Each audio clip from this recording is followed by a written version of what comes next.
بسم الله الرحمن الرحيم. تبارك الذي بيده الملك وهو على كل شيء قدير، الذي خلق الموت والحياة ليبلوكم أيكم أحسن عملا وهو العزيز الغفور، الذي خلق 7 سماوات طباقا ما ترى في خلق الرحمن من تفاوت فارجع البصر هل ترى من فطور ثم ارجع البصر كرتين ينقلب إليك البصر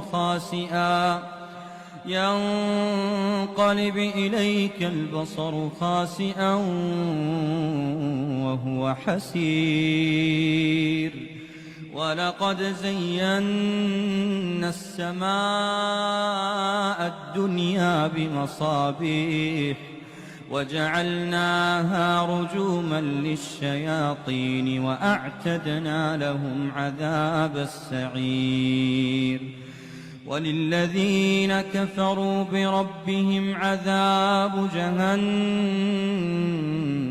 وبئس المصير. إذا ألقوا فيها سمعوا لها شهيقا وهي تفور تكاد تميز من الغيظ، كلما ألقي فيها فوج سألهم خزنتها ألم يأتكم نذير قالوا بلى قد جاءنا نذير فكذبنا وقلنا ما نزل الله من شيء إن أنتم إلا في ضلال كبير. وقالوا لو كنا نسمع أو نعقل ما كنا في أصحاب السعير فاعترفوا بذنبهم فسحقا لأصحاب السعير.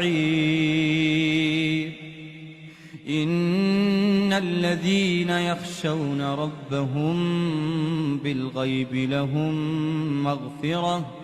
لهم مغفرة وأجر كبير. وأسروا قولكم أو اجهروا به إنه عليم بذات الصدور. ألا يعلم من خلق وهو اللطيف الخبير.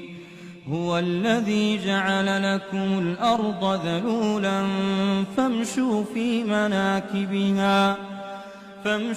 في مناكبها وكلوا من رزقه وإليه النشور.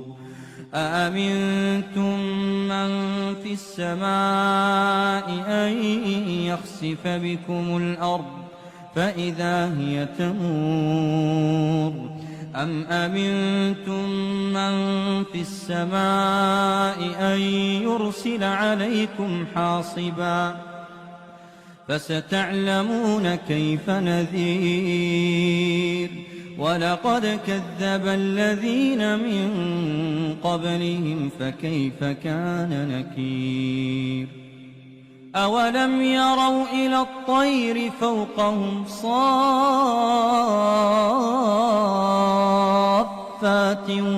ويقبضن ما يمسكهن إلا الرحمن إنه بكل شيء بصير.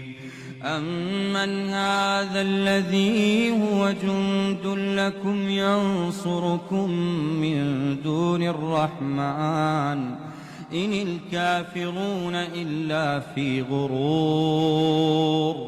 أمن هذا الذي يرزقكم إن أمسك رزقه بل لجوا في عتو ونفور أفمن يمشي مكبا على وجهه أهدى أمن يمشي سويا على صراط مستقيم قل هو الذي أنشأكم وجعل لكم السمع والأبصار والأفئدة قليلا ما تشكرون قل هو الذي ذرأكم في الأرض وإليه تحشرون ويقولون متى هذا الوعد إن كنتم صادقين قل إنما العلم عند الله وإنما أنا نذير مبين فلما رأوه زلفة سيئت وجوه الذين كفروا وقيل هذا الذي كنتم به تدعون قل أرأيتم إن أهلكني الله ومن معي أو رحمنا فمن يجير الكافرين من عذاب أليم قل هو الرحمن آمنا به وعليه توكلنا فستعلمون من هو في ضلال مبين قل أرأيتم إن أصبح ماؤكم غورا فمن يأتيكم بماء معين